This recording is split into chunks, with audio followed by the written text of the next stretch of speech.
Welcome to Sage Advice, the podcast where ancient wisdom meets modern science.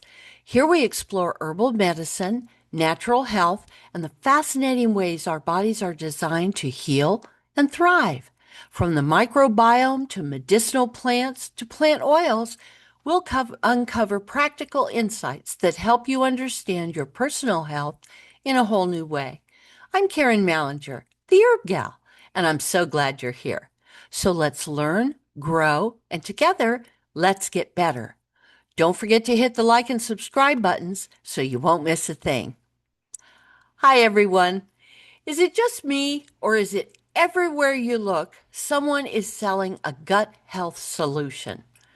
Probiotics, prebiotics, powders, cleanses, supplements with ingredient lists longer than a grocery receipt. The message seems to be that your gut is broken and needs fixing. But what if good digestion isn't about buying more products? What if one of the biggest things standing between you and better digestion is something most of us deal with every day? Stress. Today we're cutting through the noise and talking about gut health without the hype. We'll look at how stress affects digestion, why so many people struggle with digestive symptoms, what actually supports healthy digestion, and some simple herbal tools that have stood the test of time. First, let's talk about stress and digestion. We've already discussed stress in several of the last episodes, but I want to relate it specifically to your digestive system today. Most people think digestion starts in the stomach. Newsflash, it actually starts in the nervous system. When we're calm, relaxed, and feeling safe, our bodies enter what is often called the rest and digest state. Blood flow increases to the digestive organs, digestive enzymes are released, the stomach produces acid, the intestines move food along efficiently. But when stress enters the picture, the body shifts priorities. Whether the stress is a looming deadline, financial worry, poor sleep, overcommitment, or an actual emergency, the body responds similarly. Its focus becomes survival, and digestion gets moved to the back burner. So, why does digestion slow under stress? Think about it. If you're running from a bear, your body really doesn't care about digesting your lunch.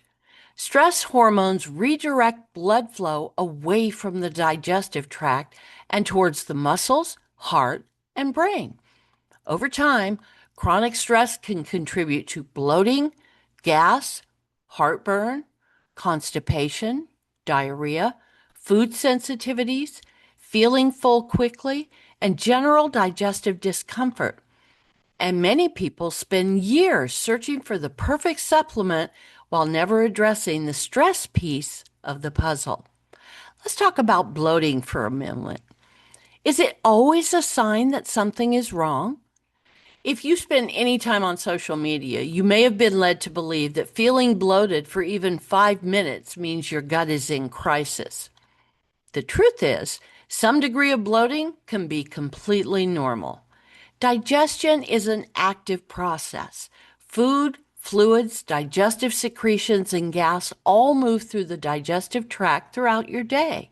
It's natural for our abdomen to look and feel slightly different in the evening than it did first thing in the morning. A big meal, eating quickly, swallowing extra air while talking, certain high fiber foods, hormonal changes, and even stress can all contribute to temporary bloating. That doesn't automatically mean something is wrong. What concerns me is that many people have become afraid of normal digestive sensations. They feel a little bloated after a meal and immediately assume they have a food intolerance, leaky gut, or some serious digestive disorder. Sometimes bloating is simply a sign that digestion is happening. Now, that's not to say persistent bloating should be ignored. If your bloating is severe, painful, worsening over time, interfering with your daily life, or accompanied by symptoms like unexplained weight loss, changes in bowel habits, bleeding, or ongoing digestive distress, it's worth discussing with a healthcare professional. But occasionally, bloating after a meal, that's often part of just being human.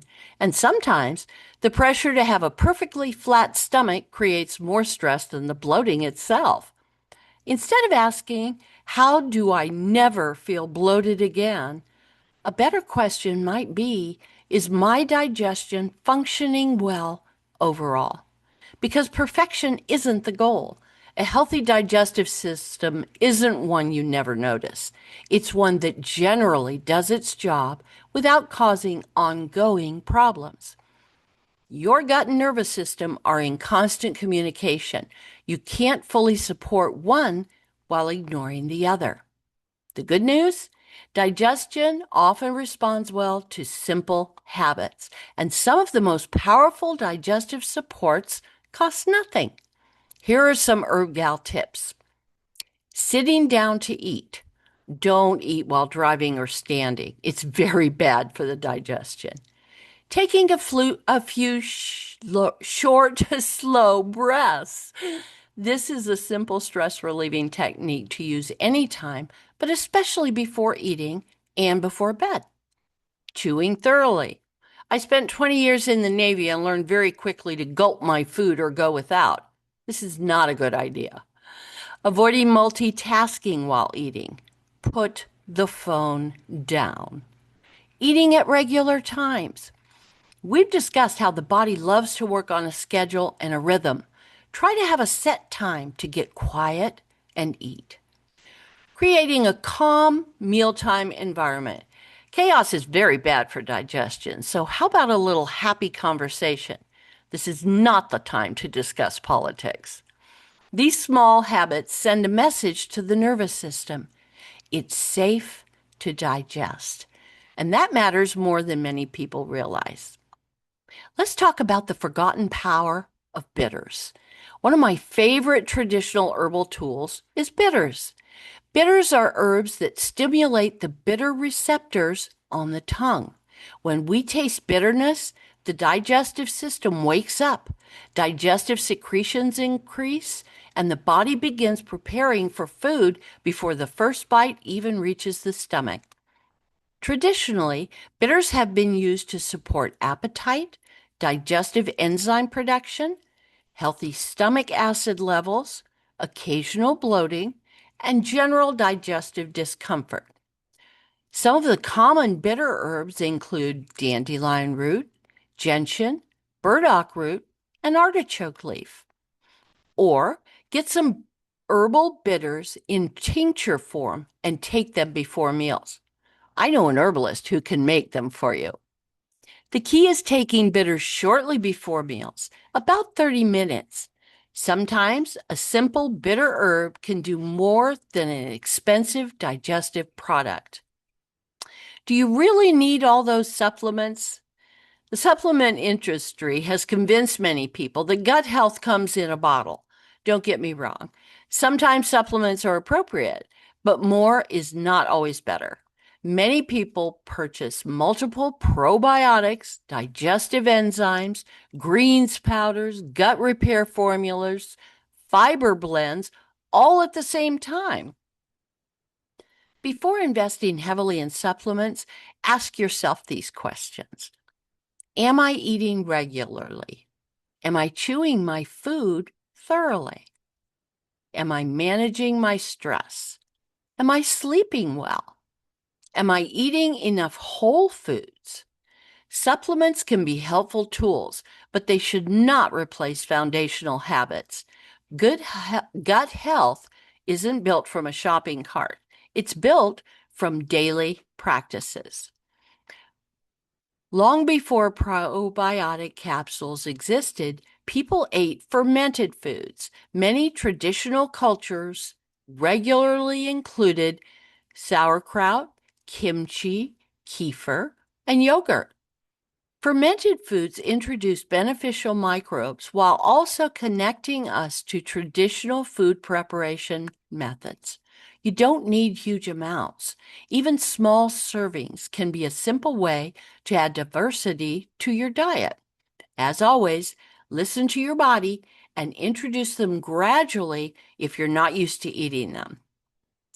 Many herbs have a long history of supporting healthy digestion. Some gentle favorites include chamomile, very helpful for digestive tension and occasional discomfort. Peppermint. Traditionally, this is used to support digestion and ease any feelings of fullness. Ginger. Wonderful for digestive sluggishness and occasional nausea. Fennel. A classic herb for bloating and gas. And lemon balm, that offers support for both the nervous system and digestion, a beautiful example of how closely the two are connected. Are you noticing a theme? If you've been paying attention, you will realize that many digestive herbs also support relaxation. That's because digestion and the nervous system are so deeply intertwined. Maybe the biggest gut health myth is that we need increasingly complicated solutions. Our digestive systems evolved long before supplement aisles existed. Sometimes the most effective support comes from slowing down, managing our stress, eating real food, incorporating traditional herbs, and working with the body rather than against it. Gut health doesn't have to be complicated. Often, the basics are where the real magic happens. Here's my herb gal perspective. I think we've reached a point where normal digestive experiences are being medicalized and marketed to. Every little gurgle, every feeling of fullness, every bit of bloating is treated like a problem that needs a product. Our bodies are not machines, they're living systems. A little gas after eating beans? Normal. A fuller belly after a family dinner? Normal. Looking slightly different at 7 p.m. than you did at 7 a.m.? Also normal. The goal isn't digestive perfection. The goal is digestive health. Before we wrap up, I want to ask you a question. Have you ever walked into a room and forgotten why, needed a nap by 2 p.m., or wondered where your energy disappeared to after the age of 40? If so, you won't want to miss next week's podcast on natural energy for women over 40. For many women over 40, low energy has become so common that we start to think it's normal. We blame getting older, a busy schedule, hormones, stress, or simply having too much on our plates. But what if constant fatigue isn't something we have to accept? Next week, we're talking about natural energy for women over 40. We'll explore why energy changes as we age, the role of stress, sleep, nutrition, and hormones, and some gentle herbal supports that can help you feel more like yourself again, without relying on endless cups of coffee to get through the day. If you've been feeling drained, exhausted, or like your get up and go, got up and went, next week's episode is for you. And don't worry, guys, you can listen in because many of the things I will share apply to you as well. Until then, take a deep breath, enjoy your meals, chew your food, and remember that sometimes the simplest habits are the most powerful medicine. And let's get better.